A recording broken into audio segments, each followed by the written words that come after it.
Universidade Federal da Bahia, Escola de Dança, diretora Carmen Paternostro, Programa de Pós-Graduação Profissional em Dança, PRODAN, coordenadora Lenira Rangel. DAN B34, Tópicos em Dança, Corpo e Historicidades, Semestre Letivo Suplementar 2020. Professoras do componente, Suque Vilas Boas, Mirela Mise e Carmen Paternostro. Videoaula Histórias da Dança no Brasil, parte 1. Professora convidada, doutora Dulce Aquino. Alunos por ordem de aparição, Walter Leone, Ivana Marins, Mariana Calabresa, Célia Lima, Maria Inês Carvalho, Simone Lisete, Mônica Lira e Mônica Santos. Produção, Laboratório de Pesquisas Avançadas do Corpo, LAPAC, e Memorial de Dança.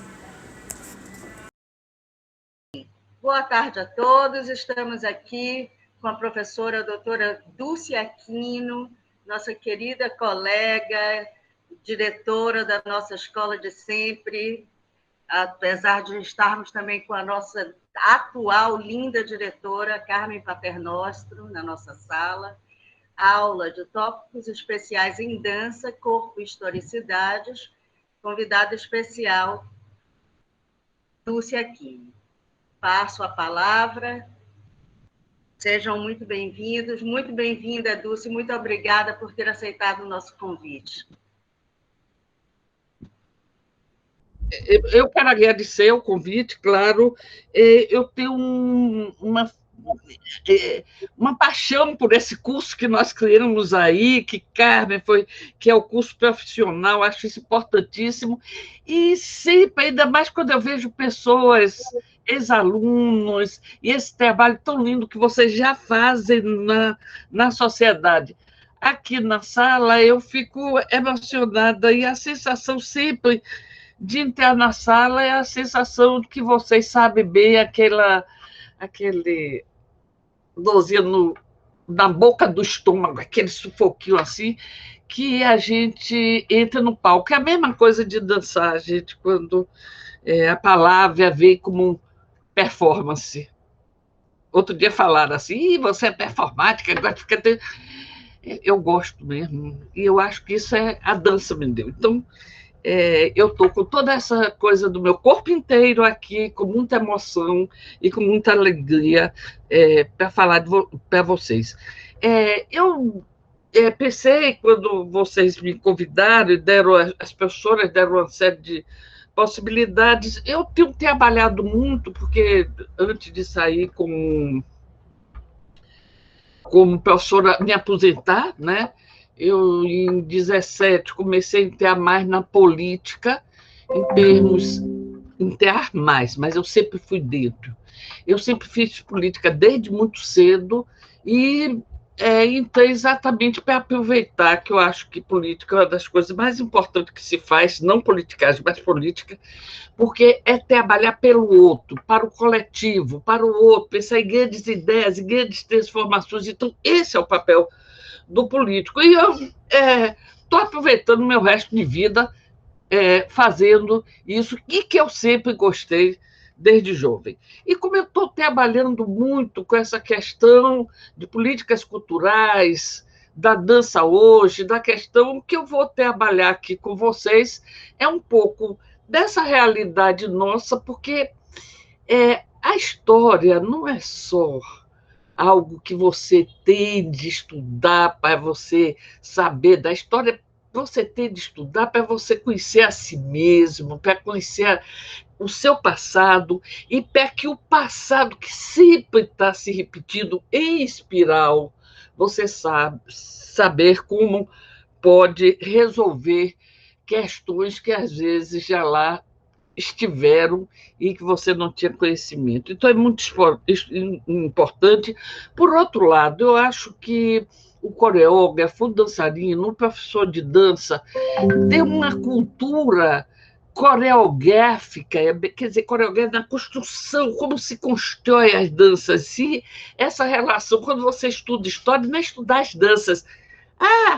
E no final do século XIX você tinha o balé romântico.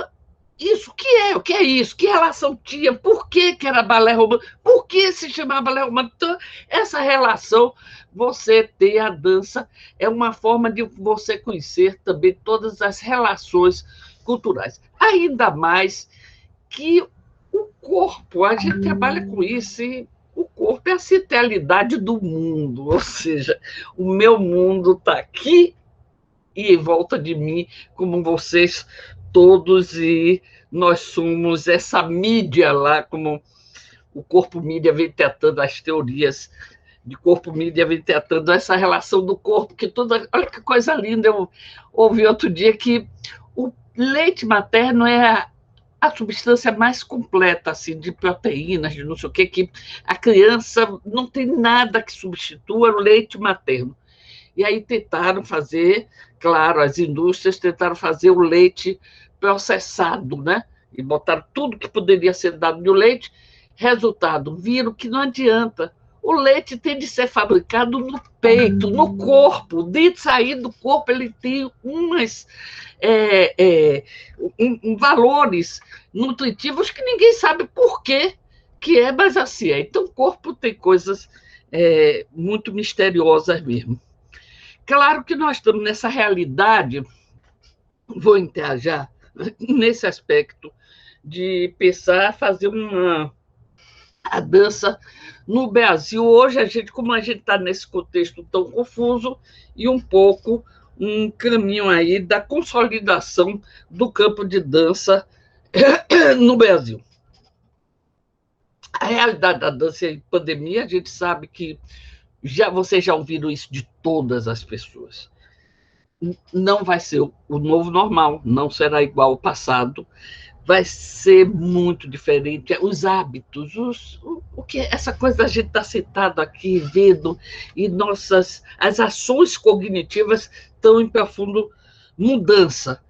Mas dança ainda é algo muito complicado, porque é um corpo com o outro, é o coletivo, é junto, é sentindo o peso do outro. Então, tudo isso, como vai se dar, vamos caminhar, porque não temos, ninguém aqui tem bola de cristal, mas que teríamos de repensar esses novos hábitos corporais, provavelmente. Fala em dança no Brasil, a gente não pode dizer a dança brasileira, porque nós temos danças brasileiras, porque somos um país de uma diversidade, de uma riqueza. Uma das coisas mais ricas no Brasil é a diversidade cultural. As formas de dança são diversas. Nós temos, de influência de norte a sul, vários tipos de dança leste-oeste. Então, nós temos essa riqueza, que é uma das coisas que faz a cultura brasileira, como soberania, como reflexo da soberania do país, a cultura, ela é esse espírito, é a alma de um povo, como isso aí, a alma de um povo. Eu acabei de ver numa fala de Lula lindo sobre isso. Mas é também o que faz a identidade própria do país, e, por isso, a sua soberania. Então, a dança é uma das artes, é a segunda forma de expressão artística mais praticada no Brasil. A gente pensa que é música, que é teatro por causa da Globo, mas é a dança. Em qualquer lugar do interior do Brasil, em qualquer lugar da periferia do Brasil, você vai encontrar formas de dança, grupos de dança, coletivos de dança, que têm suas roupinhas, seus cantos. Então, com isso, nós temos uma riqueza extraordinária e muito grande. É exatamente essa variedade e essa forma de expressão que está também, quer dizer, aí a gente tem que pensar na nossa formação, por exemplo, a dança como arte, não é que a gente é, é, ter a nossa influência. Nós somos um país colonizado e nós estamos, portanto, com a influência, com essa concentração no eurocentrismo muito grande por conta da nossa história. Então, a arte, mas nós temos formas, como, por exemplo, a cultura negra, onde a dança não é tida como coisa separada na sua cultura, como é na Europa, dança, teatro, música, mas a dança é, inclusive, uma forma de preservar a história. Por exemplo, no candomblé, você tem de transmitir a cultura daquele povo através da sua própria forma de dança nos rituais, etc. Por fim, ainda temos uma qualidade que é muito especial, que é a alegria. Estão querendo tirar isso da gente, mas não vão tirar, não. Estão dizendo que a gente é um povo conservador, que a gente gosta de matar, de tiro, de dar... Não tem nada disso. Alegria. O Joãozinho 30 esteve na Bahia na década de 80, no evento da escola, e ele dizia: o maior patrimônio do brasileiro é a alegria. Então, isso é que traz na dança, nós trazemos esse atributo maior do povo brasileiro, que é essa síntese, queira ou não queira, nosso carnaval dá essa síntese dessa disposição de prazer, de alegria, de um povo que não é conservador, um povo que está embaixo da linha do Equador, como diz Ney Matogrosso. Esse conceito, isso aí que eu estou nessa colocação mais de livre de pensar nessa variedade, dessa alegria, dessa pujança, a gente pode também pensar como a dança, como uma experiência corporal libertadora. O que é que eu quero dizer isso? Quer dizer, você ter o controle sobre o seu corpo, você saber onde está seu eixo. O pessoal de balé vive procurando o seu eixo, né? Tá meu eixo, perdi meu eixo, cadê meu eixo? Vamos pegar o eixo.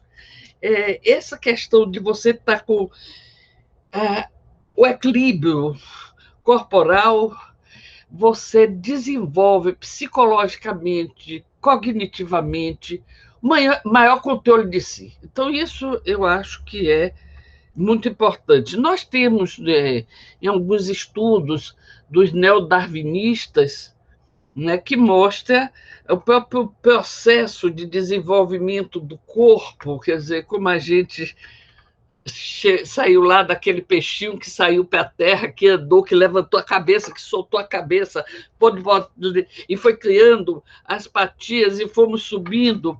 E nós temos estudos como permanecem princípios culturais princípios culturais no processo de formação da humanidade, né? Do homem, do hominídeo que avança para esse processo de humanidade. Desses neodarwinistas tem uma coisa muito interessante, porque eu vou puxar aí um outro lado da dança, que é o Roger Caillois, que tem um estudo sobre jogos, e ele mostra que os jogos têm 4 categorias, que são categorias estruturantes do indivíduo, da cultura, da formação, mas que não é uma coisa que foi criada pelo homem, mas que os jogos estão até na natureza. Então, são jogos que você vai encontrar. É interessantíssimo, dos jogos e dos homens, esse livro do Caillois, que ele diz que tem uma classificação Agon, que são jogos de competição, e nos animais você vai ter o jogo de, por exemplo, galos que brigam e que fazem os galos de briga, eles fazem uns círculos, e eles não saem de dentro daquele círculo que alguns animais na própria natureza. Então, existe isso.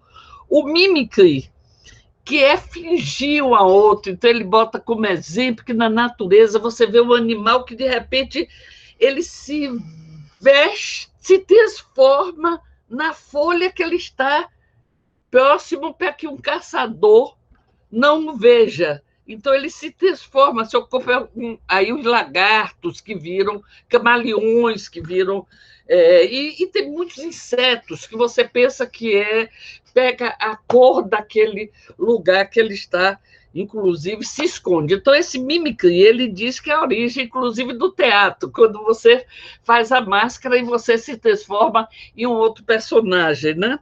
E isso é muito interessante. E nós temos o ilinx, que é a forma de perder o equilíbrio, de se deixar levar, que ele coloca como a origem da dança, o ilinx. Aquilo que, aliás, Ledinha fez Ledinha, desculpem, a professora Leda Moana, que foi ex-diretora, uma coreógrafa importante, que criou o grupo Techan na escola, ela fez um dos trabalhos do grupo de dança contemporânea, o ILIX, porque ela trabalhava exatamente com essa coisa de perder o equilíbrio, de ficar em desvaneio, quer dizer, rodar, o gatinho, rodar, e então você depois dá esse prazer, que vai dar também a bebida, o prazer da bebida, que vai... então, a dança teria essa mesma origem da bebida. Ou seja, em uma sociedade conservadora, a dança passa a ser, e nós temos exemplo disso, algo pecaminoso, algo que entra... Tem um livro, eu esqueci, agora eu esqueci, é de um cubano, e ele fala da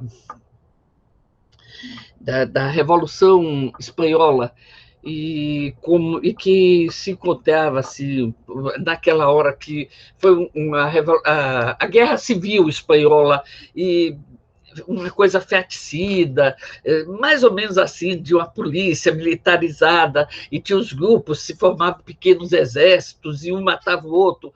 Os comunistas são contra os anarquistas, e aí veio a direita, quer dizer, o comunista e o anarquista, que tem mais ou menos as mesmas ideias, começaram a brigar, veio a direita e pau. Mas isso aí virou uma zona de guerra, as cidades principais da Espanha, e tinha em uma dessa forma, quando começa o fascismo a se aproximar, a tomar conta, aí tinha bar, proibido ficar fazendo farra em bar, etc. Dizia assim a placa,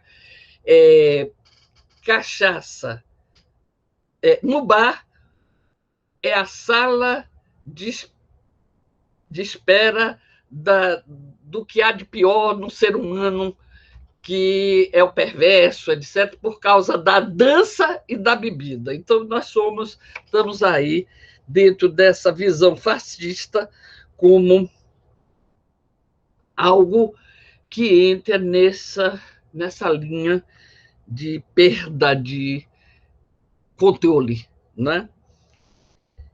Por outro lado, nós temos ainda, e aí a gente hoje sabe, que temos ainda uma sociedade, quer dizer, além das tradições que nós temos, uma sociedade estruturalmente racista, né? Que, então, isso também é um outro lado que nos leva a ter uma distinção muito grande, em termos de dança, inclusive, da questão das inclusões e das exceções, né, que nós temos a partir desses preconceitos e dessa sociedade colonial.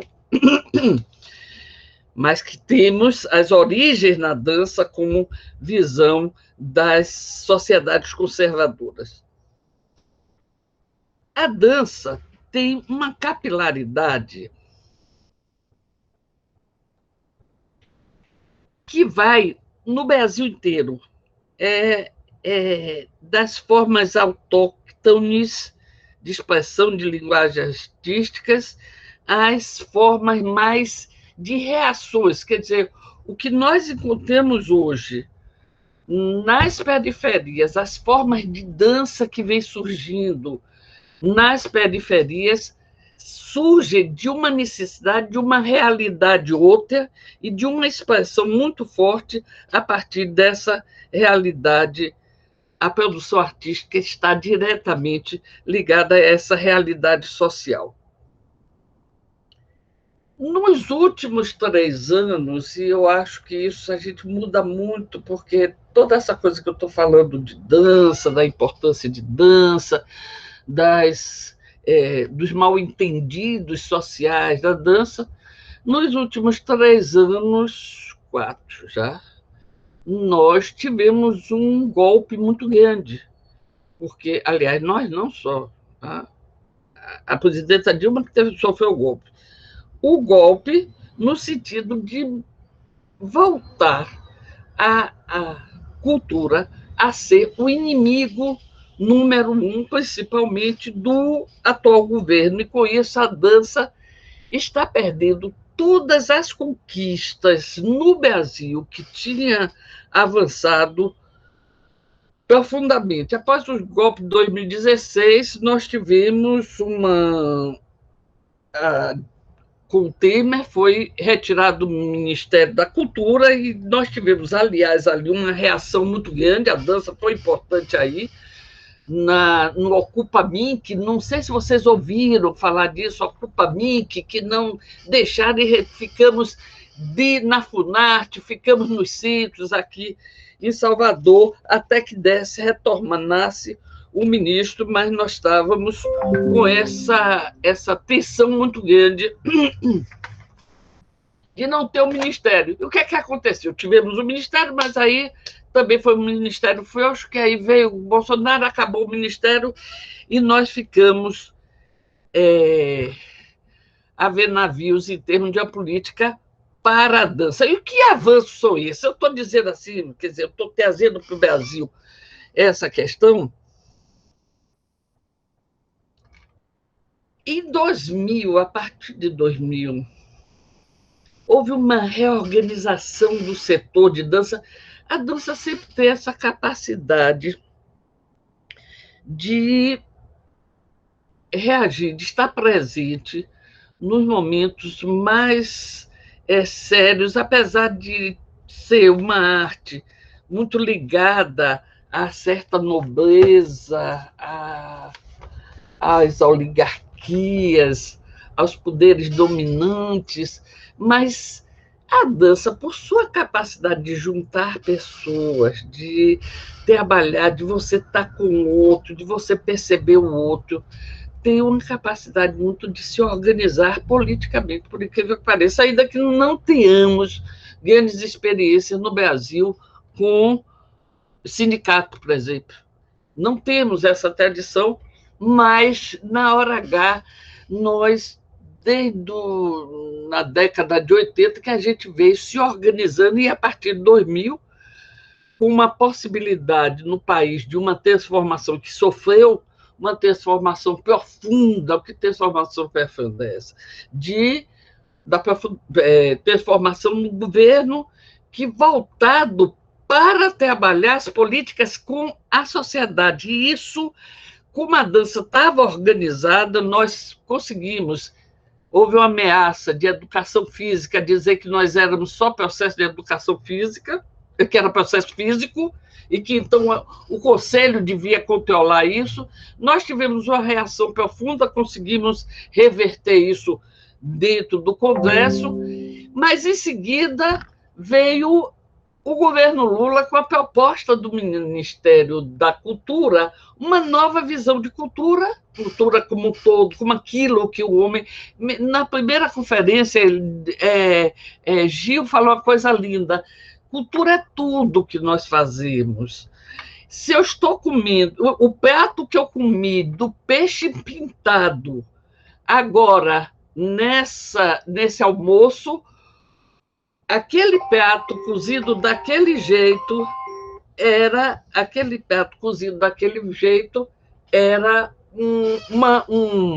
um produto cultural. Aquele prato era um produto cultural. Agora, o peixe que foi pescado era um produto da natureza, mas o peixe cozido dentro daquele prato era um produto. Isso está na primeira conferência que Gil fala. Então, essa preocupação com outro tipo do que é esse novo conceito de cultura levou a se estruturar no Brasil a busca do modelo de participação social na formulação de políticas. Então, com isso, nós tivemos uma orientação no sentido, mais ou menos, que já vinha se fazendo em outras áreas do conhecimento. Nós temos a primeira conferência de educação e saúde em 1941, que é performular. O que é isso? Essas conferências servem para formular, a sociedade civil se reúne para formular princípios, conceitos, levantar necessidades para indicar para o governo as políticas que devem ser feitas para aquela sociedade. E isso se avançou muito. Nós temos, para quem gosta de questões, agora nós vamos ter a conferência de dança, nós temos a produção do colegiado de dança, é o nível de todas as linguagens artísticas, dança foi a que mais produziu, e aqui você tem um plano nacional da dança maravilhoso, né? Conseguimos transformar a cadeira que estava previsto somente uma cadeira para artes cênicas, nós conseguimos deixa eu baixar aqui. Nós conseguimos transformar uma cadeira de dança e uma cadeira de teatro e não ficar com isso. Nós tínhamos uma presença lá no Conselho Nacional de Políticas Culturais, que foi exatamente esses conselhos que vai se fazendo. O que eu quero dizer isso é que o SUS, todo mundo vinha falando horrores do SUS, queriam acabar com o SUS, logo no início que Bolsonaro entrou, foi fazendo, querendo um modelo americano, e nós sabemos que o SUS foi a salvação do Brasil, porque era de a presença em todos os pontos, então era importante essa questão de você buscar. E, infelizmente, na medida que esse sistema foi abandonado, o colegiado, o conselho, não tem mais desde Temer, com isso nós fomos perdendo, e agora na Aldir Blanc, aliás, se vocês estejam atentos, vocês que são profissionais, a Aldir Blanc é uma lei muito interessante que vem aí, já estão saindo os editais, parece que hoje, agora, até tem uma apresentação. Vocês que são profissionais podem fazer projetos para atuar, para a gente ter um renascimento, podemos ter até um renascimento da dança no Brasil, se formos inteligentes e buscarmos essa possibilidade de avançar. E a escola, acredito que tem todas as condições de permitir que seus alunos desenvolvam projetos eficientes, né? Nós temos estrutura para isso, depois da pandemia, claro, porque é uma das coisas que prevê.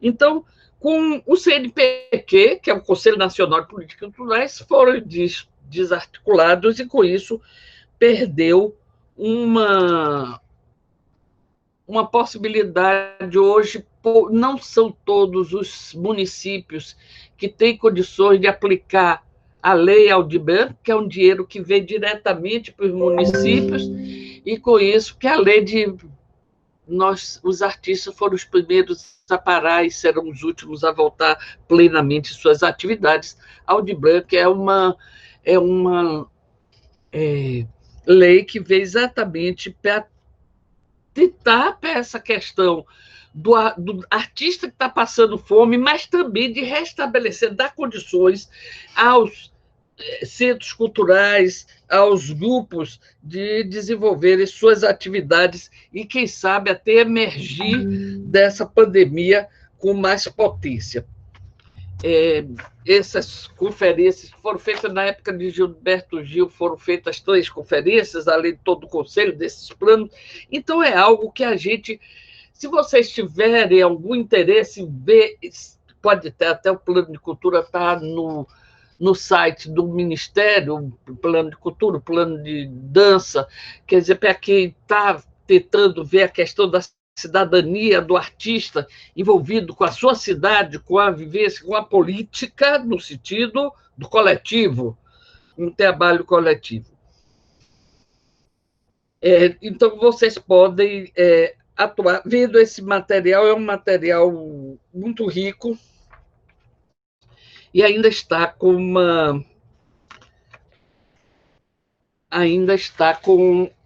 uma validade, porque se fez esse projeto para 10 anos de indicações, tem não sei quantas metas, tem um monte de coisa que poderia juntar para realmente a gente ter um renascimento da dança no Brasil e das artes em geral. Eu acho que isso será, esse Audibem será uma coisa muito importante. Eu estou... tudo isso... Bom, eu quero fazer um apanhado de como a gente constrói esse campo de dança no Brasil. Eu disse no início que uma das características nós somos um país colonizado, onde o modelo, quer dizer, inclusive, um país muito...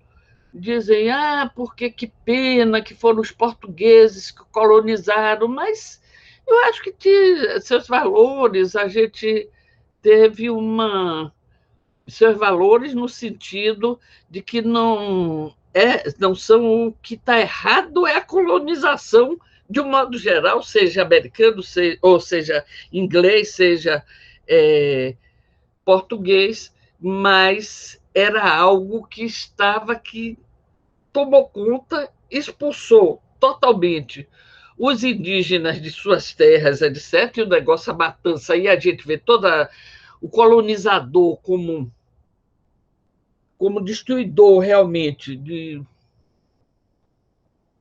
dos donos não vamos nem parar para isso, porque realmente é uma das coisas mais sérias, mas de um domínio, inclusive, eles trouxeram o imperador para aqui, para o Brasil, né? Fugindo lá da França, de Napoleão, o Dom João veio para cá e acontece...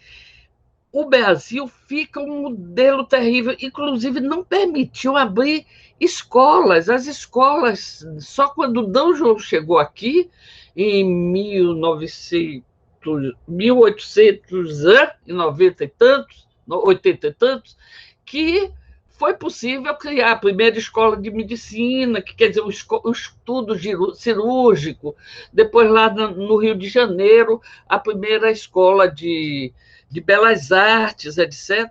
Então, a gente vivia sob o controle total da colônia. Nós tínhamos um modelo da colônia, seja de roupa, seja de corpo, seja de dança, então nós tínhamos exatamente uma cópia dessa realidade. E isso, muitos e muitos anos, e a gente continua com esse processo capitalista, né, que domina, e aí nós estamos num processo muito sério de repensar no mundo inteiro a questão mais séria, que é o sistema capitalista. O próprio sistema está balançado, seus alicerces, né? Quer dizer, alguma mudança profunda ter de vir daí, eu não digo nem só no Brasil, mas nós tivemos essa formação muito... E aí eu quero que vocês entendam que independia, quer dizer, a história do Brasil está totalmente subjugada a esse colonialismo, né? Então, não vamos parar aqui, seria toda uma aula que a gente, ou uma outra, e você já tem estudos aí, na escola estamos numa área bem forte dos estudos da cultura negra, a questão dos africanos, dos escravos, etc. Então, a gente tem um estudo muito grande aí, tem muita coisa a fazer nesse sentido, mas nós temos também, na hora H, a gente tem uma influência tão grande que o balé clássico, que foi criado no Renascimento,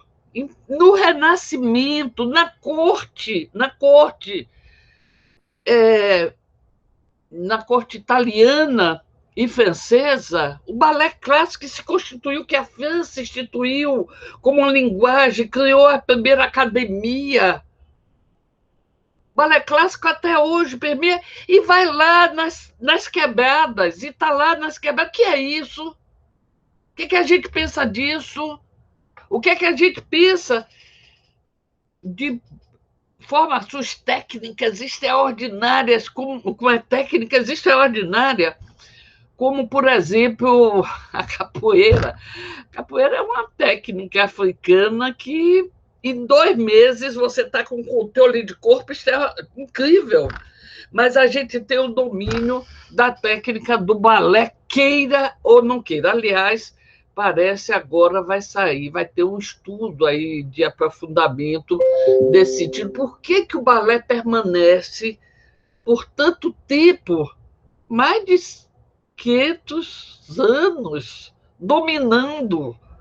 Então, é uma coisa para se estudar, porque é real, é real. E, por mais que tenha os movimentos modernos, revolucionários da dança, a gente tem essa história da colonização artística muito forte. Então, quer dizer, como a gente se institui como grupo? Vocês podem dizer, no século XVIII não tinha dança no Brasil. Se tem notícia de algumas escolas de dança, ali no ouvidor, professores que vinham de Portugal e que por aqui ficavam, mas a gente vai configurar mesmo uma sistematização desse conhecimento da dança em 1909, a Escola de Teatro Municipal do Rio, porque se recebia muitas companhias. Quer dizer, quando em 1909 se cria o Teatro Municipal, né, que se constrói o Teatro Municipal, para receber as grandes companhias. E a gente vê que esse modelo teatral, não, a arquitetura do teatro renascentista, palco, plateia, né? Que as pessoas mais importantes ficam me ajudem aí, que agora eu vou ficar na plateia ou nos... Camarote. Inclusive, o modelo do camarote que ficava o rei e a rainha. E se o rei e a rainha saíssem no meio do espetáculo, que coisa terrível, né? Já era. Então, nós temos esse modelo a gente tem de norte a sul, né? A Bahia tinha também um teatro desse, ali na tarde, ali perto na Castro Alves, era o Teatro São João, e tínhamos também um teatro Politeama, que isso no século XIX tocou fogo, no início do século XX. E tem um teatro belíssimo, que é o Teatro de Manaus, que foi na época da Guerra de Riqueza, de 1908. Então, tem da borracha. Então, nós temos esse modelo europeu, que é onde a dança se instala como? Em 1927, aí passa a ter uma escola específica para a formação de dançarinos. Qual é a ideia nesses municipais? Era formar dançarinos para servir de corpo de baile, para evitar o gasto que se tinha as grandes companhias de trazer todo um corpo, que eles traziam a ópera e aí tinha de trazer o corpo de baile, que na época era o que era mais importante, a ópera era tido como a forma mais completa da expressão artística, então vinha com essas toda uma companhia, vinham de navio, etc. Né? E isso era muito dispendioso. Então, você tem nos prédios dos teatros municipais sua própria escola de dança, que assim era na França também, assim era na Itália também. A Bahia, o Brasil, pega exatamente esse modelo e cria a escola de dança Maria Oleneva, hoje chamada Maria Oleneva, no Municipal do Rio, em 1933, nós vamos ter o Municipal de São Paulo, também com essa mesma característica de criar uma escola de balé clássico para... E, claro, na hora que cria essa escola de balé clássico, começam a montar os grandes balés de repertório. Né? O que é balé de repertório? São aqueles balés que permanecem do século XIX, os balés românticos, etc. Então, e o forte mesmo era retomar aqueles balés do século XIX. Mas isso é a sistematização da dança oficial.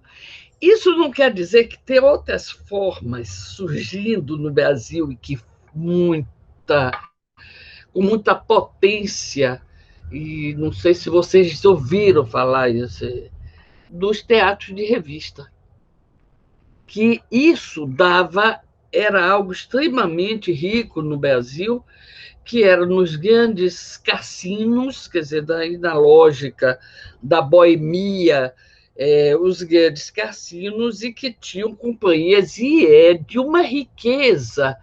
Os teatros de revista é algo extremamente rico. No início do século XX, no meado do século XX, era deslumbrante. O Quitandinha, não sei se vocês já viram, era uma coisa... Né, no Rio de Janeiro, um grande centro dos principais trabalhos de teatro e revista. Eu vi a coisa muito interessante, assim, que muitos homens vinham fazer balé, né, de vários lugares do Brasil, no Rio de Janeiro, em São Paulo, que era uma conferência que eu vi de Antônio Carlos Cardoso, né? Vocês vão estar até num livrozinho que eu vou sugerir depois. Antônio Carlos Cardoso, ele veio do Rio Grande do Sul para São Paulo para fazer balé para o teatro de revista. Então, havia essa mescla aí de formas outras de dança e dentro desses teatros de revista, do Cacique aqui na Bahia, que era também uma área onde Isadora Duncan esteve aqui na Bahia e dançou. Então, era um lugar, porque nos grandes teatros o que se recebia eram os grandes balés.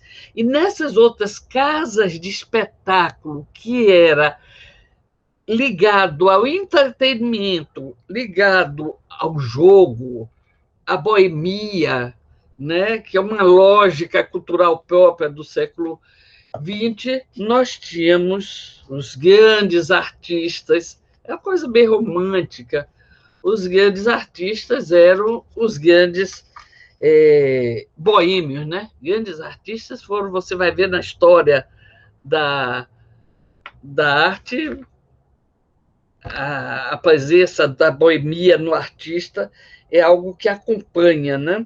por trabalhar à noite, por uma série de razões.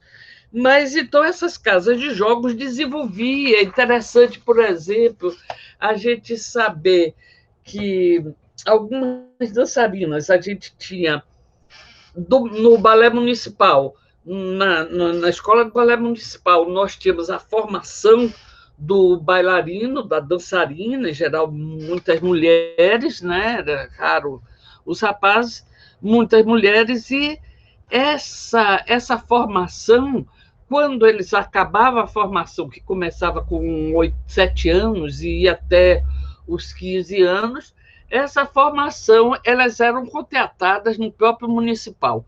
Quando não era contratada pelo municipal, em geral, eram meninas que chegavam a 16, 17 anos, numa idade de serem casadoiras, e casavam com grandes médicos e iam para o interior. É interessante você ver a história do Brasil, você vai encontrar escolas incríveis. Em alguns lugares no interior da Bahia, do Brasil, com ex-dançarinos do municipal que não foram chamados, ou então, às vezes até eram chamados. Tem uma professora incrível no Rio Grande do Sul, onde Eleonora, uma ex-aluna nossa, trabalha hoje em Pelotas. Estou tentando lembrar o nome dela. Era uma professora, tem um balé, uma professora incrível, a formação dela é maravilhosa, fez um trabalho em Pelotas extraordinário. Ela tinha, o nome está aqui na boca, mas não lembro, ela tinha um trabalho, mas ela se apaixonou por um médico, foi lá para Pelotas, e lá em Pelotas ela criou esse centro, que hoje é um dos pontos de referência, o trabalho que nós temos. Então, nós temos essa coisa do interior, mas sempre o balé. Olha só, sempre o balé. Claro que, se vocês forem olhar naquele Sucena, que é um Carlos Sucena, eu estava até com o livro dele aqui, que é um livro de que era um bailarino, Carlos Sucena, que ele estudou a história da dança teatral no Brasil. Ele fez um livro que não tem muita um teor acadêmico mais sério. Ele juntava os programas, ele vai falando daqueles programas, mas é um bom testemunho para você ver um movimento, por exemplo, da presença, que eu sei que vocês já tiveram aula aqui com Carmen, de espetáculos do expressionismo alemão que passava por aí, pela Bahia, Isadora por Rio, São Paulo, vinha na Bahia no início do século, depois que nós tivemos um problema de desvio de rota e ficou só concentrado no Rio e São Paulo. Mas havia muitos espetáculos, mas a formação mesmo era presa ao balé, e esses teatros são núcleos básicos disso aí. Na década de 60, nós vamos ter surge um novo movimento no Brasil completamente anômalo.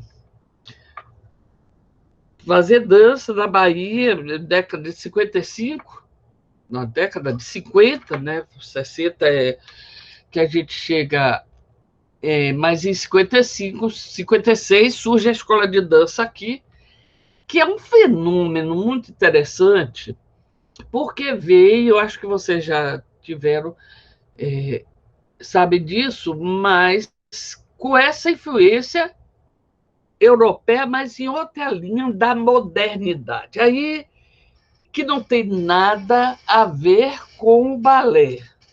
Aí é uma linguagem, seja de Dori Roya, Mary Wigman, aliás, que a origem de Dori Roya foi a aluna de Mary Wigman. Eles criam a coisa aí um pensamento novo, de corpo diferente. E eu acho que vocês já tiveram alguma coisa desse sentido, que sabe que a modernidade vem, e é um momento muito interessante, que vale a pena a gente se deter, né? Cada vez mais eu vejo a importância que tem os pensamentos revolucionários, pensamento novo de mudança de sociedade, que veio desde a guerra do liberdade, fraternidade, igualdade, da França, de acabar com a nobreza, né, com a tirania da corte, quer dizer, essa guerra que teve do povo sair da masmorra, de onde estavam presos para tomar e guilhotinaram a burguesia toda, a nobreza toda, etc. Daquele ponto onde é uma reação do sofrimento. Maria Antonieta dizia: se o povo não tem pão, que comam brioches. Então, quer dizer, é uma visão, e a gente tem um pouco ainda, hoje, a gente tem um pouco dessa realidade. Se eu tenho que comer, não me interessa. Se minha geladeira está cheia, não interessa se o outro lá está sem comer. Né? Então, essa reação que vem, que é exatamente essa mudança de justiça social, é sempre uma hipótese de mudanças reais. Tivemos hipóteses que deram certas, outras não, sempre passando com dificuldade, com guerra. Né? Eu espero que a gente, no Brasil, passe por mudança, porque não é possível continuar com um país tão injusto, né? de uma forma mais tranquila, que não tenhamos as guerras civis que outros países tiveram, e que nem sempre tiveram a melhor forma de resolver os problemas. Não vamos discutir aqui que forma, mas pelo menos desenvolver uma ação de maior equilíbrio social. O que nós temos é esse desequilíbrio social, que é próprio do capitalismo também, lá ainda, por melhor que seja a maravilha dos Estados Unidos, gente, mas vai para lá, vai limpar sanitário, não sei o que, é difícil. Não vem para cá dizer que a solução é sair, mas a solução é mudar a nossa realidade quando ela é perversa. Então, nós vamos ter um fenômeno interessante, que foi esse movimento que lá na Europa vai, depois da Primeira Guerra, a Segunda Guerra, o nazismo, e aí o Hitler, até parece as coisas hoje, que dizem que aquilo não é uma arte clássica, que era uma arte pervertida, a arte moderna, porque a arte moderna não vinha para copiar o que está aí, a beleza desse mundo aparente que a gente vê, mas para trazer outras sensações, outras percepções, de criar outras formas de ver o mundo. Então, essa mudança que o Picasso faz de lá, ou que o Dalí faz daquela forma enlouquecedora dele, o Mondrian, quer dizer, aqueles artistas que começam a perceber outras formas, ou mesmo buscar o Henri, esqueci o sobrenome dele, que é muito interessante, que ele é um dos modernos que ele começa a fazer o Gauguin. O Gauguin, que ele desenha coisas e conta histórias incríveis, que teve países na África, não sei onde, e ele nunca viajou, não, mas era da imaginação, mas ele contava 1000 viagens e ele desenhava daquela forma, contando essas histórias. Então, não era Gauguin, não, era Rousseau, eu acho. Gauguin saiu, acho que teve, mas foi Rousseau que inventava, que botava os leões, as coisas assim, dizendo que tinha viajado. Quer dizer, o fake também está já há muito tempo. Mas nós temos essa mudança. Então, isso se constitui nesse movimento na Bahia muito interessante, porque são esses ideários de mudanças da sociedade, de transformação, de justiça, de igualdade, de criatividade, que leva o artista também a mudar a sua linguagem, a não querer estar repetindo aquilo, a gente tem que dançar aquilo da mesma forma o tempo todo, né? Nas montagens teatrais de, de palco, na relação palco-plateia, então vamos buscar mudar essa forma de fazer dança, de coreografar, etc. Então, isso aí é uma mudança profunda e vem muito no mesmo espírito. E aí a gente vai ter linhas diferentes, como, por exemplo, a escola da Bauhaus, que vale a pena a gente se dedicar uma vez para aquilo que eu digo. A gente vê o Triádico, um balé que a Bauhaus fez, é o único balé que fez, mas nós tivemos na Bahia a influência da Bauhaus por causa de Rolf. Se a gente pega essa forma, essa expressão, por que era daquela forma, qual era o sentido da forma, onde a forma e a função tinha de estar colado, você não podia fazer um desenhozinho a mais se você tinha de fazer um objeto que era para botar café.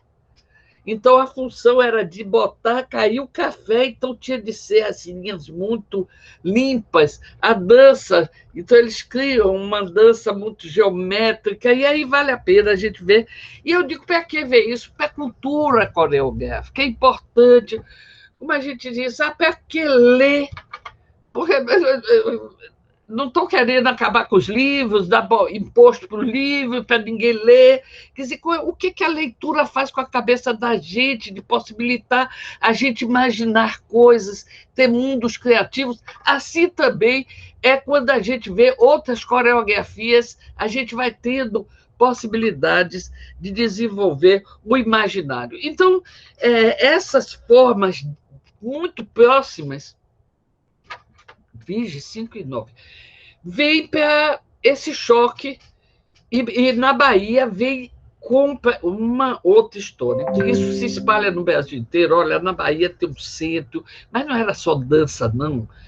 Foi música, foi teatro, então foi a grande ação do Edgar Santos de criar a Universidade Federal da Bahia, juntando as várias escolas que tinha antigas aqui, aquele primeiro teatro, escola cirurgiã que eu falei para vocês, e juntar numa grande universidade, que é a nossa universidade, a Universidade Federal da Bahia, mas com um conceito extremamente avançado de trazer a formação, não só a área de saúde, não só as tecnologias da engenharia, não só as letras, não só as humanidades, como estava, mas com a arte. A universidade como um grande laboratório de criação artística. Essa era a ideia. Então, ele não trouxe teóricos de arte para cá, ele trouxe artistas, ele trouxe Kohreuter, que era um extraordinário maestro e compositor que tinha estudos incríveis sobre a música dodecafônica. A música dodecafônica é uma música que é feita não com dó, ré, mi, fá, sol, lá, si, dó, não é com essa escala, mas com 12 tons, se desenvolve aí as relações e Então, aquela música... Aí trouxe isso.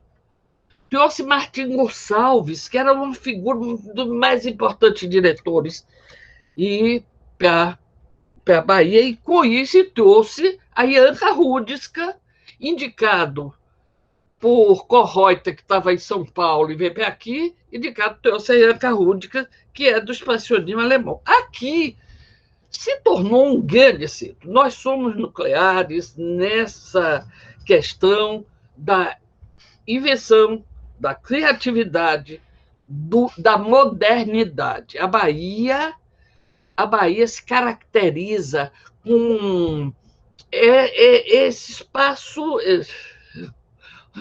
O reitor disse que é o planeta Bahia, né? Mas é um estado muito possante na área. E somos, até hoje, uma universidade que é a única universidade onde você tem todas as escolas de arte, todas as linguagens aqui, como escolas independentes. Então, Edgar criou como esse laboratório, como um laboratório para transformar a Bahia, o Salvador, num grande centro artístico, porque eu disse lá atrás que a gente tinha perdido a mão, porque os navios não vinham mais, paravam em Pernambuco e depois iam para o Rio de Janeiro, quando saiu o governo daqui.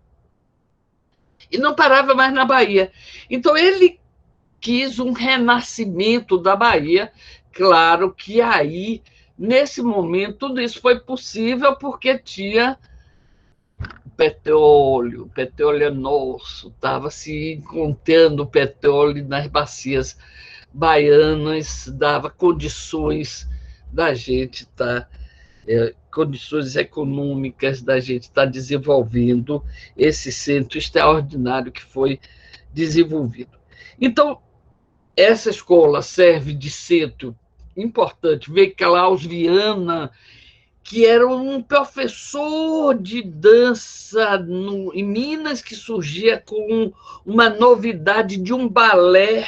A busca, ele era muito ligado a um grupo que, historicamente, importa de literatura, o Ivan Ângelo, etc., que era uma turma que pensava o Novo Brasil. Então, você tem a Semana de 22, a influência da Semana de 22, que é um assunto para também quem gosta de história, ou algum de vocês queiram desenvolver. É interessante vocês verem que de que se tratava isso, dessa mudança.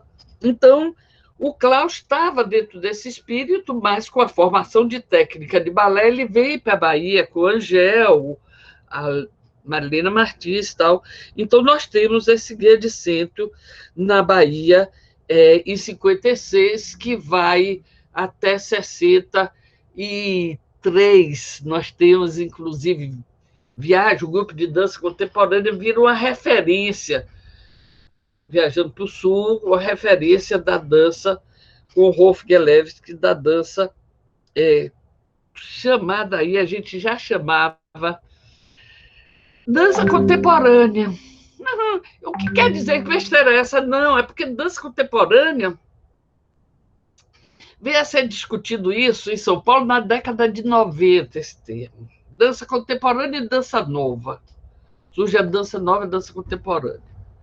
Mas a gente já aqui chamava, no conceito de que contemporaneidade não era o estilo, que a gente não estava fazendo o estilo, nós não fazíamos uma cópia da dança de Rolf Gelewski, nós não fazíamos uma cópia da dança de Anka Rudska, mas nós tínhamos, os alunos tinham uma formação para criar sua própria linguagem artística, a sua forma de fazer dança. Então, era completamente diferente de uma formação de dança voltada para lá.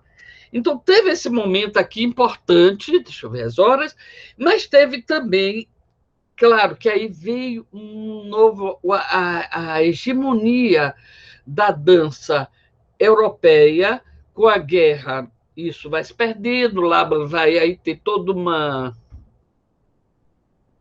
caminhar, que eu acho que aí a professora Carmen Pódio Del Sartre, quer dizer, desses caminhos que foram a influência que se teve nos Estados Unidos, etc. A própria Isadora Duncan, né? Então, a gente tem esse fluxo aí, dessa hegemonia da dança moderna. O Curtijosa, interessantíssimo, o Curtijosa vai para Chile. O Chile desenvolve também uma importante aqui do Brasil só, e a Bahia não, mas curte a escola. Depois a ditadura acabou com isso no Chile, mas o Chile teve um bom centro, a ditadura lá no Chile também. O Chile teve o Curtijos, que veio e criou também uma escola numa universidade lá no Chile. Isso foi muito importante. E dessa linhagem aí também, a Dori Roya influenciou muito a dança Dori Roya, aluna de Mary Wigman, influenciou. Tudo isso fugindo do nazismo, saindo da Europa, fugindo do nazismo, e Laban na Inglaterra, né? Então, nós temos uma mudança muito grande. Nós temos essa influência desse centro importante, que isso vai até mais ou menos 64. Quer dizer, por que eu boto isso? Porque 64 foi a grande mudança, onde a gente teve uma ditadura muito forte.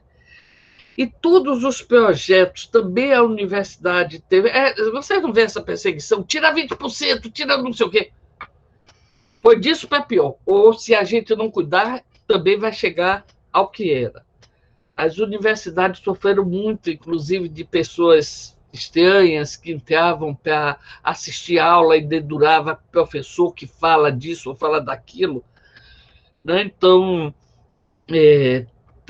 parece que hoje há uma proposta estranhíssima de criminalizar o professor. Parece que nós pegaríamos, ou podemos pegar, 9 anos de cadeia se falarmos em comunismo. Parece que foi apresentado hoje um projeto de lei pelo senador Eduardo Bolsonaro, eu acho. Um projeto de lei disso, que nós podemos ser, se a gente fala de comunismo. Então, essa saída, a gente vai ter uma mudança profunda no Brasil, mas nós começamos. Mas aí é que é a força do jovem. Então, de 65 a 70, é muito tumultuado, é muito controlado, e cada vez mais a censura, e esse é o ponto que a gente também, e por isso eu estou querendo tanto falar disso aqui com vocês, que é muito próximo do que a gente está tendo, de medo de ficar nu, medo de fazer um espetáculo que fale de sexo, medo, porque a censura está acontecendo. Está acontecendo agora, censura para... Vocês viram o Wagner fazendo um trabalho lindíssimo, porque estava nu, foi ter de ir para a polícia, não sei o que, há 2 anos atrás. Quer dizer, isso está pior ainda. A menina a trans, que fez aquele Cristo também, uma peça extraordinária, teve também problema com a censura, e nós não estamos tendo mais problema porque não estamos tendo espetáculos. Ou começando a ter a tal autocensura, que é a pior coisa. Então, nós passamos esse 65 até 70, e eu acho que é importante, 70, a gente tem um ano, é muito interessante, vocês quiserem, podem ver, eu falei hoje até com esses 70 anos de trajetória, é um livro do Itaú Cultural, que fez uma série de mesas sobre os anos 70. Por que isso? Porque em 65 a 70, a ditadura vai crescendo cada vez mais, oprimindo o autoritarismo e as buscas de saída. O artista é o grau de liberdade do sistema. Então, por isso que nós somos inimigos de um país autoritário.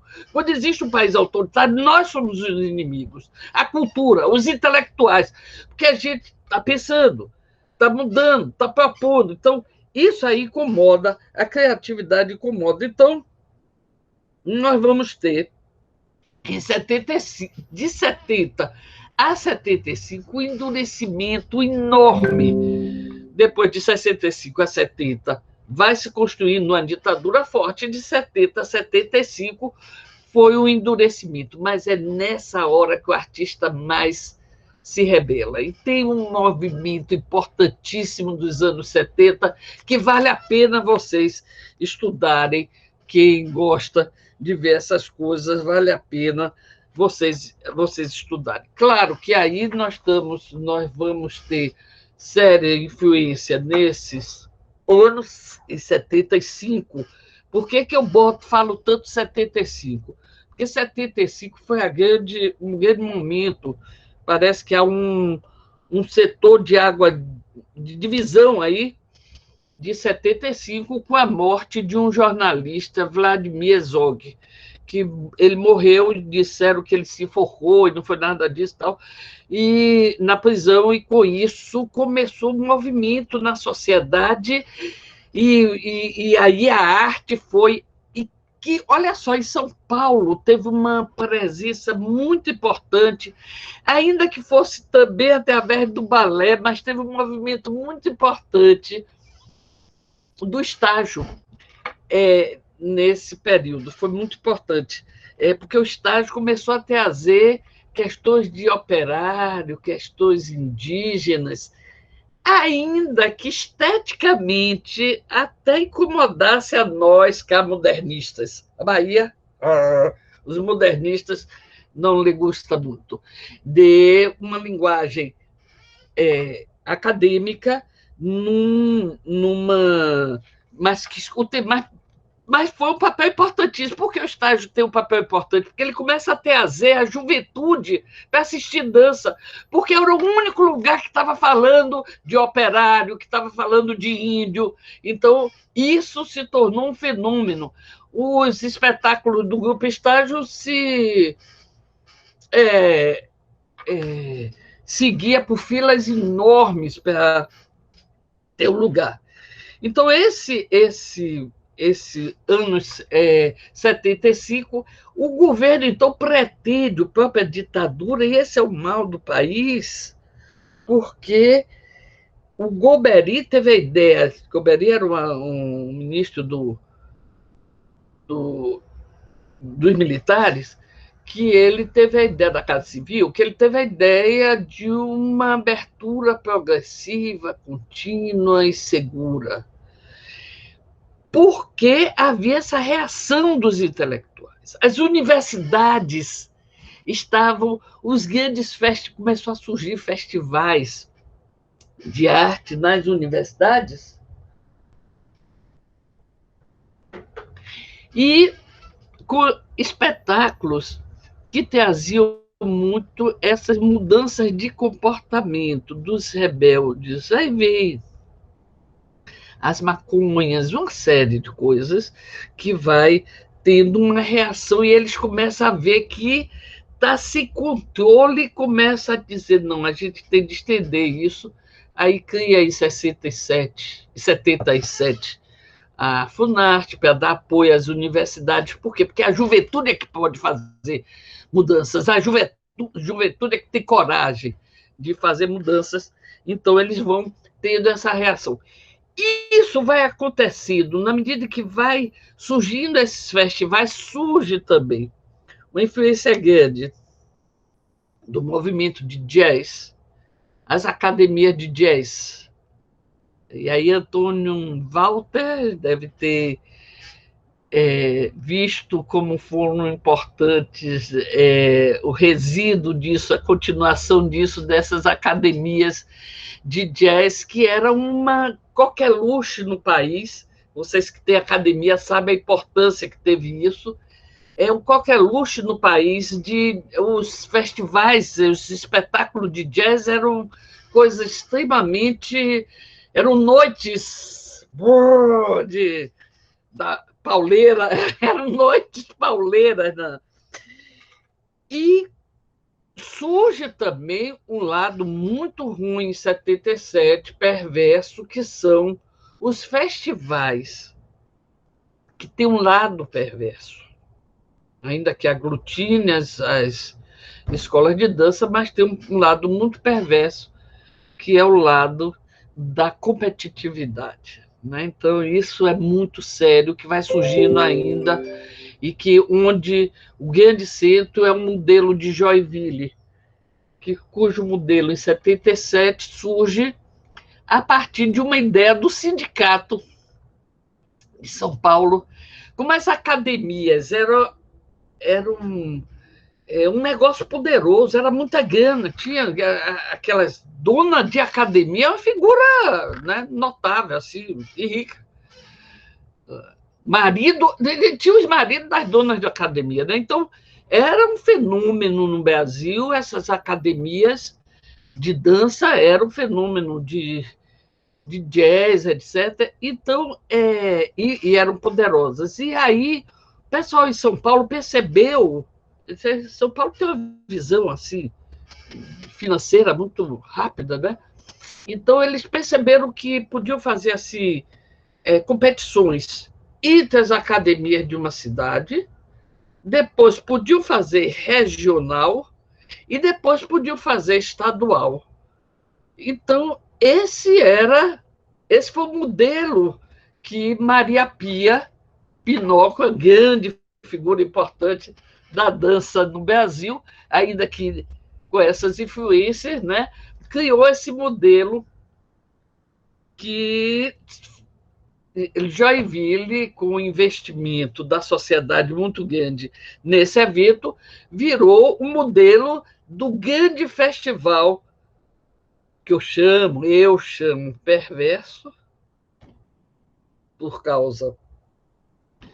E aí, quem quiser, depois eu posso explicar isso, pode me perguntar por que eu digo isso, porque no Brasil, e isso também se proliferou, então passa a ser uma coqueluche nas academias. Eu pulei uma coisa que eu acho que é muito importante. Em 65, nós tivemos uma mudança radical no balé.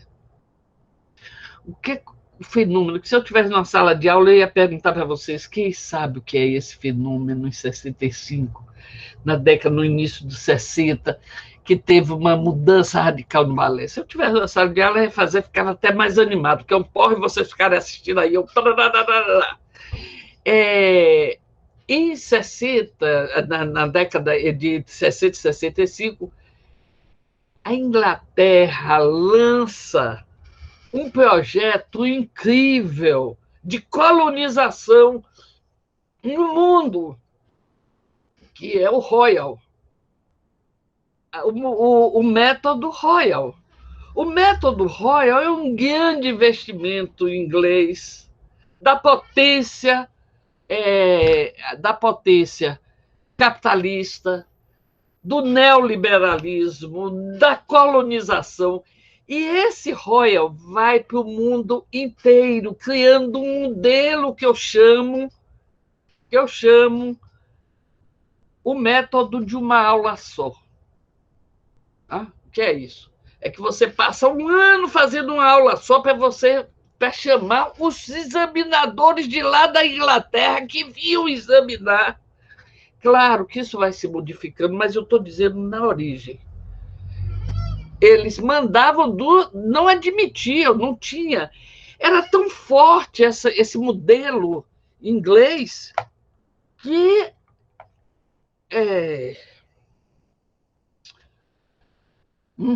a diretora do Municipal que veio e montou a Ebateca aqui na Bahia, ela trouxe esse modelo do Royal e apresentou. Da Lau. Trouxe esse modelo, apresentou como o Conselho Federal de Educação. E se nós não tivéssemos a escola que nós temos, a força da escola que nós temos, hoje, no Brasil, o profissional de dança teria o título de professor de dança, aquele superior de dança seria revalidado pelo MEC que tivesse o certificado da Royal. Porque essa proposta foi para o Conselho Federal. Então, era tão forte que chegou aí com uma possibilidade da formação acadêmica de um professor de dança seja o da Royal. Então, veja esse fenômeno que veio lá e aí isso se prolifera, gente. Se nós temos aquela historinha que eu falei dos balés, daquela professora que se formava muito bem formada de balé, com boa formação, que tinha um piano que acompanhava, aquelas músicas, que para montar um balé estudavam quem é o personagem, porque aquele personagem faz isso, faz aquilo, vira essa coisa no interior de você ter uma aula que você treina aqueles alunos o ano inteiro e depois faz a montagem. Claro que, como nós somos criativos, isso há mudanças, mas na sua gênese é isso. É um fenômeno de dominação. Eu vou acender a luz aqui, porque já está ficando escuro aqui para mim. De dominação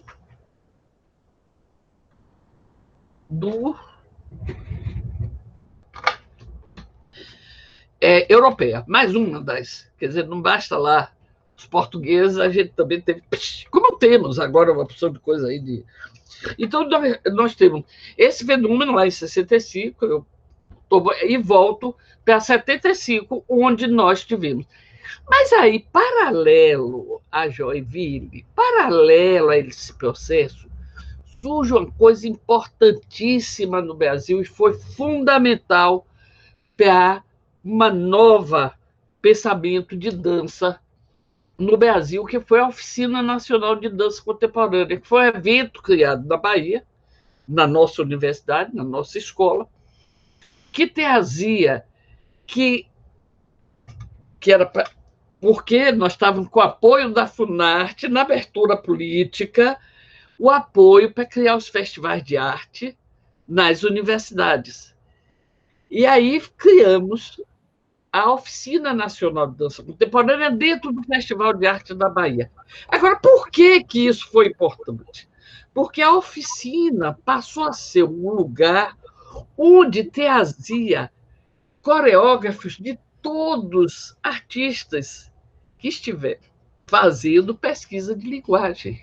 Então, nós nunca tivemos na oficina. Está da hora, Nós nunca os estudantes estão todos aqui pedindo para ter parte 2, porque eles querem agora lhe fazer perguntas. Tá. A gente está fazendo, desculpa interromper, uma manifestação aqui no chat para a continuação dessa aula maravilhosa e parabenizando nossas professoras, o trio de prós que nós temos aqui, pela convidada incrível, fantástica que nós estamos tendo hoje. Dulce, Oi.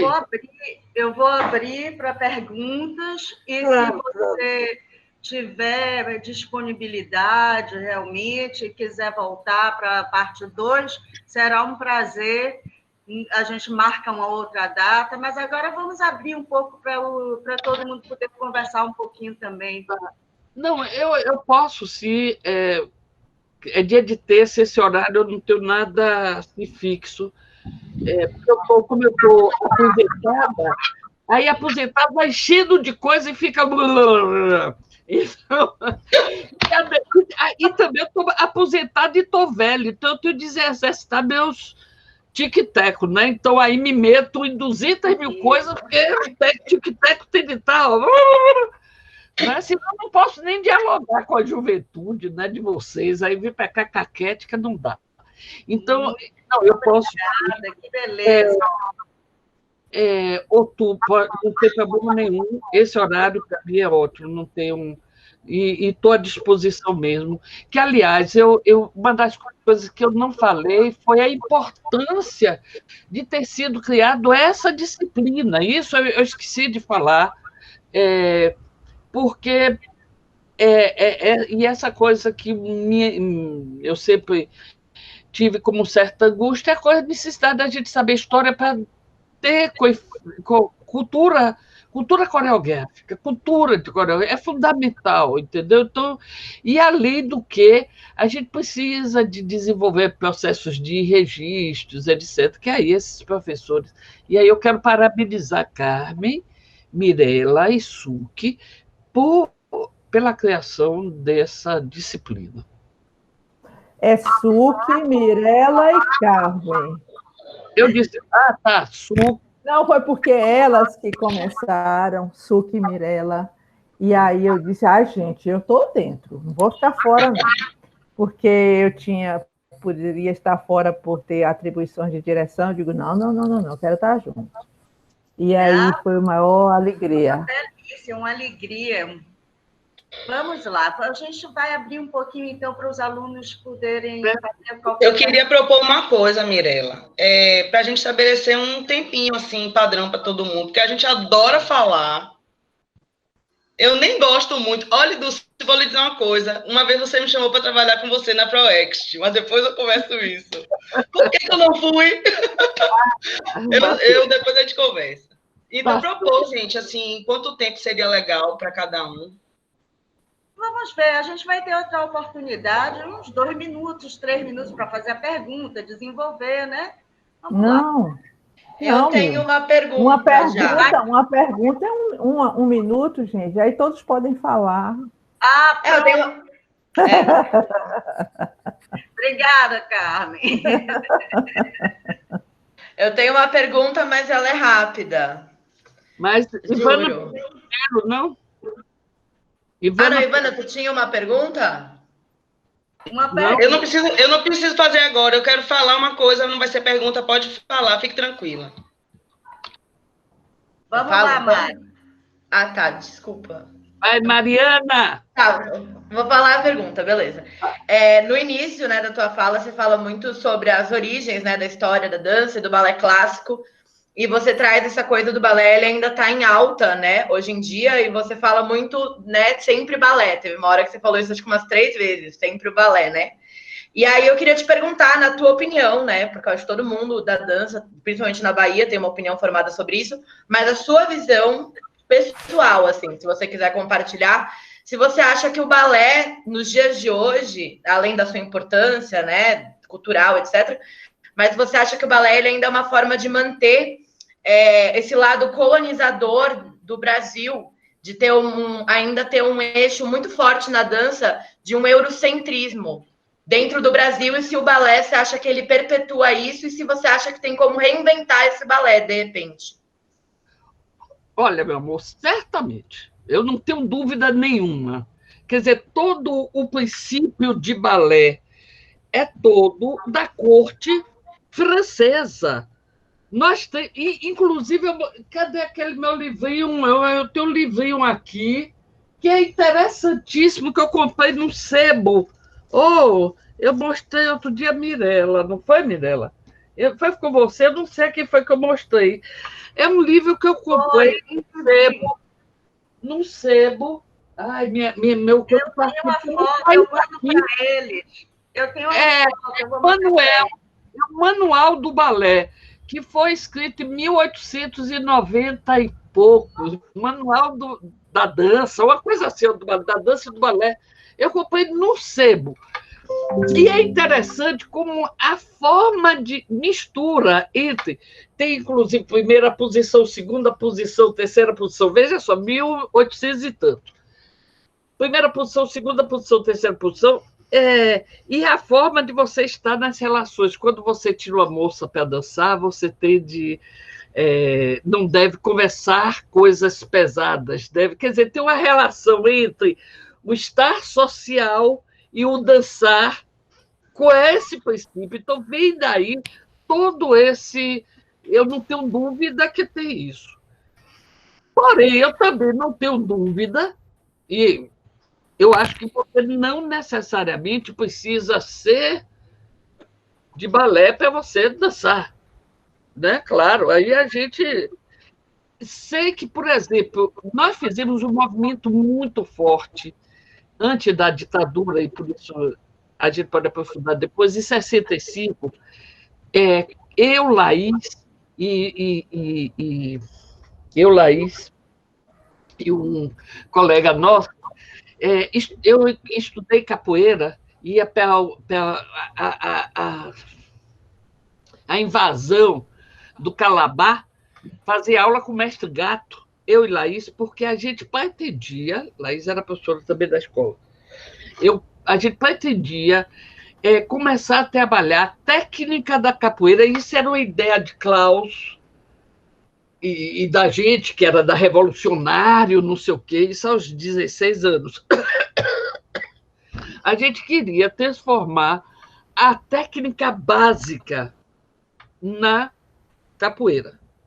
Capoeira ser a técnica básica, como formação, como treinamento, não é para fazer saltos, mas é a possibilidade, por quê? Porque era uma técnica que você, do balé, para você ter um controle de corpo, você leva 5 anos, 4 anos, para ter mesmo, né? Você não, não é assim, em 2 meses que você está com controle. A capoeira é uma técnica rápida que tem a ver com o mecanismo do corpo. Então, deixa eu coisar. A gente pode aprofundar depois, mas eu acho, por outro lado, que o que nós temos da hegemonia europeia, do controle do consumismo, de que cultura a gente consome, do entretenimento americano, da Globo. O balé é um instrumento importante para esse mundo. Não estou falando para a criação artística, mas para o mundo do entretenimento. O balé tem esta função, porque uma técnica que se desenvolve em 5 séculos é uma técnica eficaz, assim, que deixa seu corpo. Agora, se você pensar em como ele é na formação da criança, claro que hoje tem experiências, eu não duvido que o Gego está fazendo... É Gego? É. Nosso aluno está fazendo uma pesquisa incrível, acredito que ele vai. Como essa outra professora está levantando lá no Rio, a Ana Teixeira, em São Paulo, Ana Teixeira está estudando por que essa existência, essa permanência. Porque o balé é tão permanente, apesar de tanta reação, inclusive contra a hegemonia europeia, né? Mas não sei se eu respondi como você queria, mas... E, claro, eu tinha preconceito horrível com balé. Eu só gostava do balé de Klaus, porque ele fazia o estudo anatômico, botando assim a gente nos encaixes, porque eu era da modernidade, entendeu? Então, eu tinha 14, 13 anos quando a professora de ginástica do colégio de aplicação me botou para fazer assim, para exercitar o músculo, né? Fazer uma espécie de demi-plié. Aí botou paralelo e depois separou em primeira para fazer. Eu continuei fazendo em paralelo. Ela disse, Dulce, é para abrir o joelho. Não, isso é anti-anatômico, eu não faço, professora. Abrir sua rotação externa. Mas respondeu sim, Dulce, arrasou. Obrigada.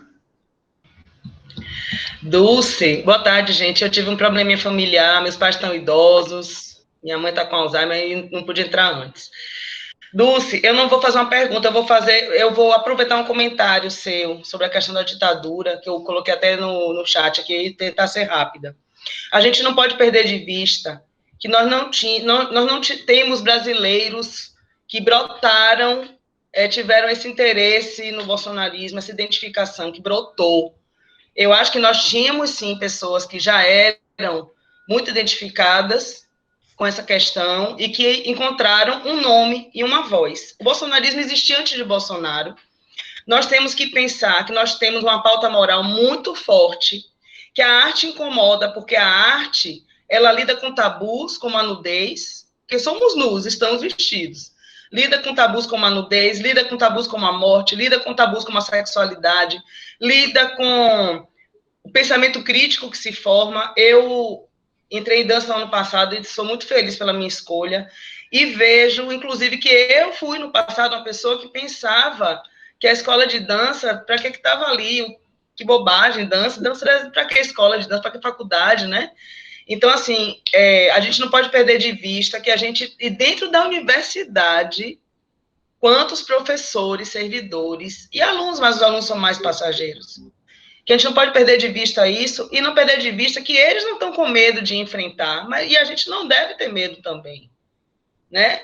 Que as esquerdas se desuniram. Eu falo esquerda, gente, porque assim, no campo progressista tem esquerdas extremas, esquerdas ao centro, e não dialogam, enquanto que as direitas que estavam desunidas estão se reunindo de novo para continuar apoiando o projeto de nação neoliberal autoritário. E é uma tendência no mundo. Então, mas eu tenho esperanças, tá? Eu tenho esperança que esses movimentos são oscilantes, mas a gente não pode achar que brotou agora. Aí eu estava falando para o Antônio Walter que tem um estudo, que eu vou sugerir, vou terminar minha fala, de Theodor Adorno. Ele lançou isso em forma de livro em 1950, A Personalidade Autoritária, em que ele traz uma pesquisa, tem mais de 1000 livros, mais de 1000 páginas o livro, uma pesquisa em que ele usou o fator F que ele criou para ver o porquê da identificação com o fascismo. Então, basicamente, baixa autoestima social, identificação com um tosco no poder e pautas morais, os falsos moralistas, porque todo mundo virou virgem monogâmico agora no Brasil, né? Então, a gente não perder de vista isso. E muito obrigada, Dulce. Eu cheguei aqui, infelizmente, já tinha perdido 1 hora, mas valeu super a pena. Demais. Obrigada. Não, é só uma das coisas, Ivana, é exatamente que eu disse, né, que a ditadura, aquela coisa de sair ilesa, a gente permaneceu com muito resíduo.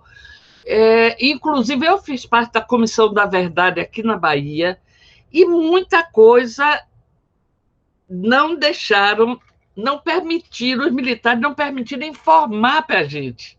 A gente da comissão, criada pelo governador, para saber a realidade.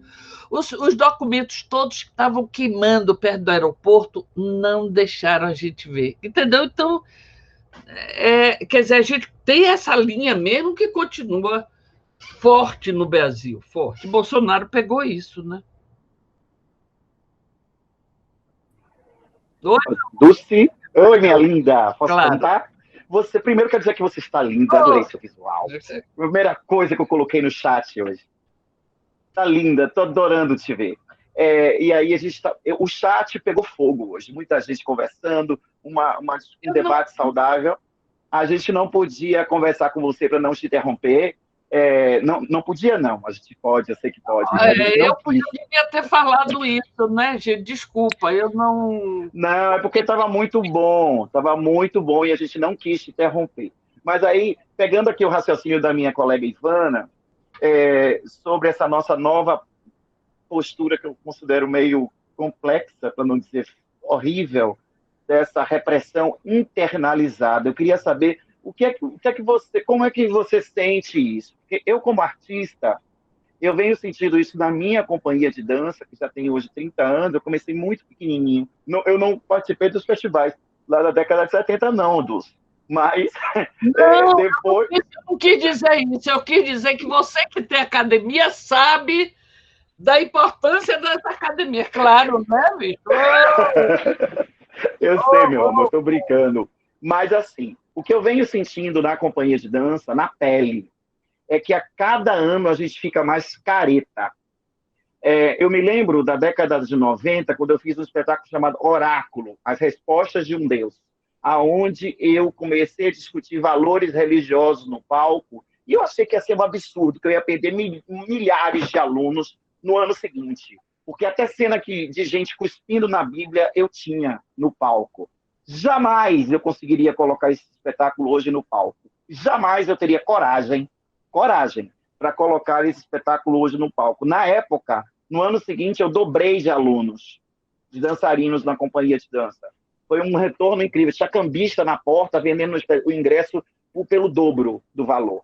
Eu me lembro que há 2, 3 anos atrás, eu precisei trocar o nome de um personagem de um seriado musical que eu tenho chamado As Aventuras de Cafundó, que é uma candomblessista para feiticeira. A gente não podia chamar ela de alguém que estava no terreiro, alguém que estava do candomblé. É uma comédia, então o tempo inteiro a gente brincava com isso, com essa brincadeira das religiões, e a gente sentiu-se tão pressionado pela comunidade evangélica da companhia de dançarinos que a gente não conseguiu sequer. Hoje eu voltei a chamá-la de candomblessista, de terreiro, de cada um na sua dentro da história. E aí, o que é que você pensa sobre isso? Essa repressão que a gente tanto viveu, quer dizer, que vocês viveram na época da ditadura, ela está sendo vivida hoje por esse corpo que é político, né, o tempo todo. Nosso corpo é político, só que de maneira internalizada, o que é muito pior, na minha opinião. Você está falando aí, eu estou olhando aqui o livro que eu tenho, uns estudos muito interessantes sobre a questão da repressão. Porque vocês lembram que no Brasil começou há 3 anos atrás, primeiro com aquela exposição que teve. Aliás, eu tenho... eu vou mostrar que é de verdade, porque disse que estou pegando papel e botando no fundo para dizer que lê. É cenário, Dulce. Não é possível, é muito livro. Vocês lembram esse que museu?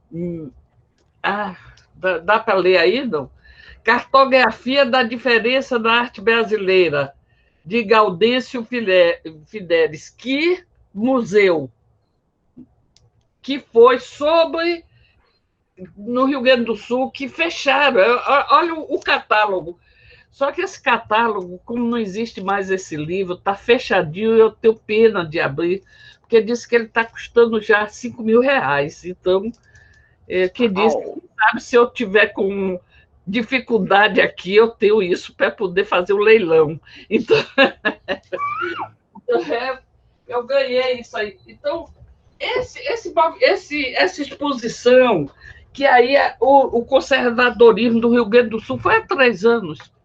O conservadorismo do Rio Grande do Sul, e foram para a porta, gritaram, aí o Itaú, que deu dinheiro, suspendeu, aí eles foram levar para o Rio de Janeiro, aí também teve movimento, depois teve o Wagner, depois teve essa tese. Então, esse livro que eu tenho mostra esses espetáculos e apresentações que foram todas perseguidas.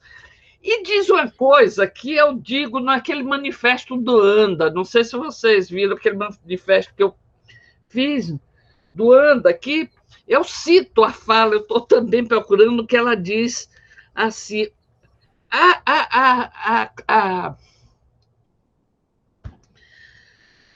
a censura penetra na sociedade, entranha como erva daninha na criação artística, surge na sociedade e avança para a autocensura, que se entranha como erva daninha, impedindo a criação. Impedindo a criação. Isso que você disse, eu não tenho coragem mais. Eu também, se fosse fazer um espetáculo agora, eu não tinha coragem, a não ser que fosse para criar um caso de provocativo social próprio, e coberta de ouro e prata, porque eu chamando a opção de gente para me defender.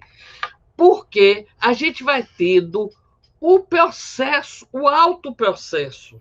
Eu tive uma experiência seríssima na universidade, como pró-reitora de extensão e depois no coisa estudantil, que eram os meninos que estavam fazendo umas festas e lá no final da festa eles faziam as performances e tal, e andaram nu e na performance e fotografaram isso, rezaram.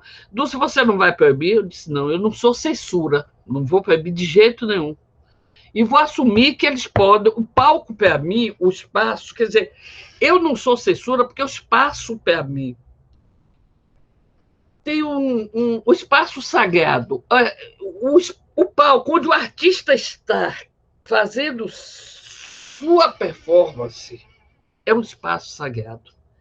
É aquele espaço que você tem a fogueira e que o índio está em volta da fogueira, aquele espaço é o espaço. Ou o índio que está vendo a lua e que a lua está iluminando um facho, e esse espaço é o espaço sagrado. Então, nós temos quando estamos no palco, aquele espaço é sagrado. E nada pode impedir de ser feito ali.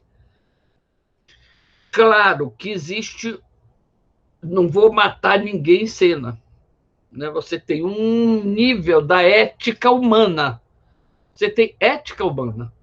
Você não vai fazer algo que ofenda essa ética humana, né? Isso fora isso, tudo é permitido. Tudo é permitido. E não pode ter censura. E quem vai censurar é o público se gosta ou o público que não gosta. É proibido proibir, né, Dulce? Proibido proibir, é o livro do coisa.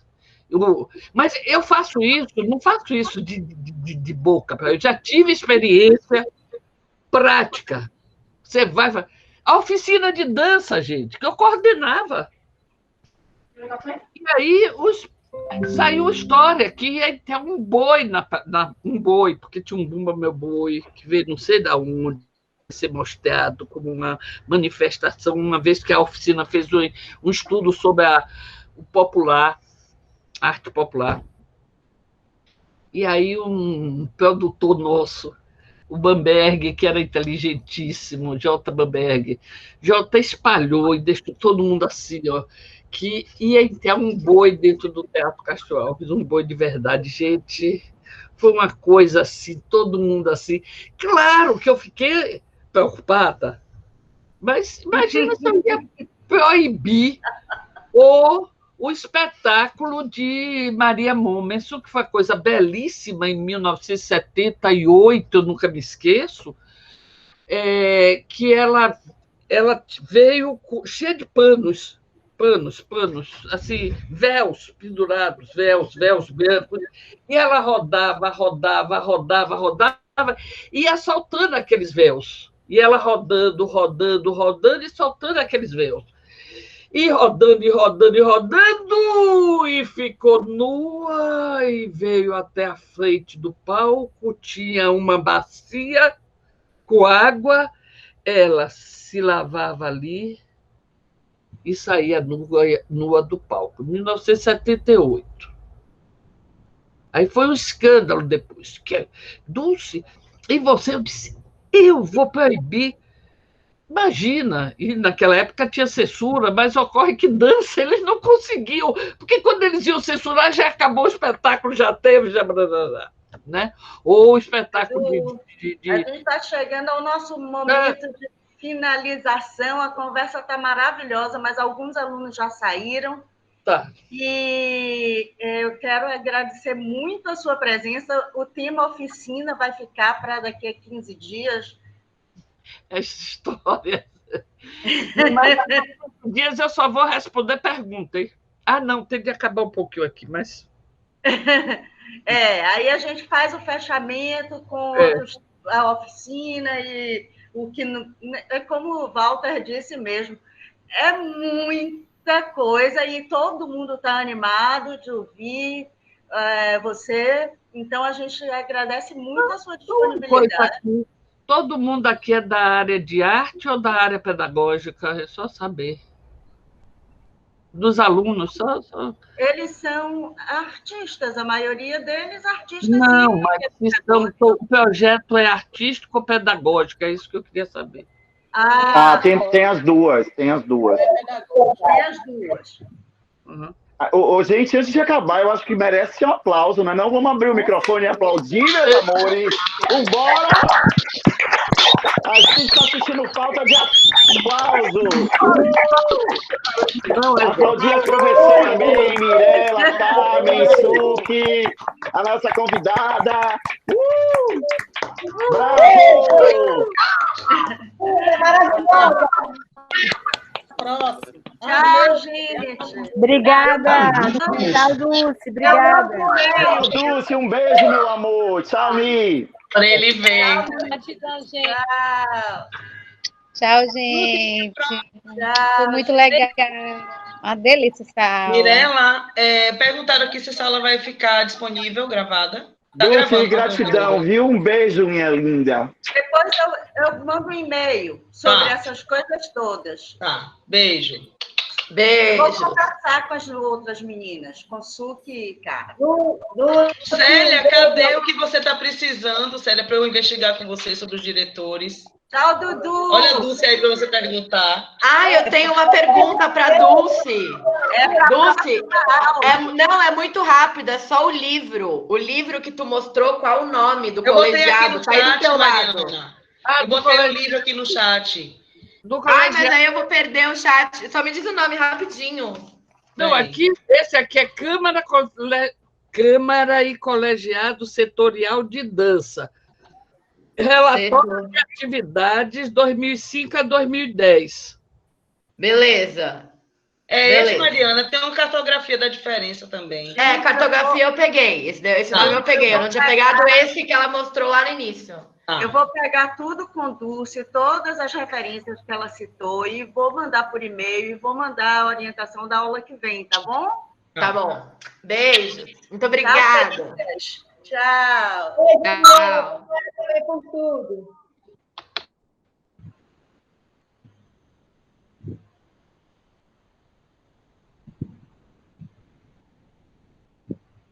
Du? Diga, meu amor.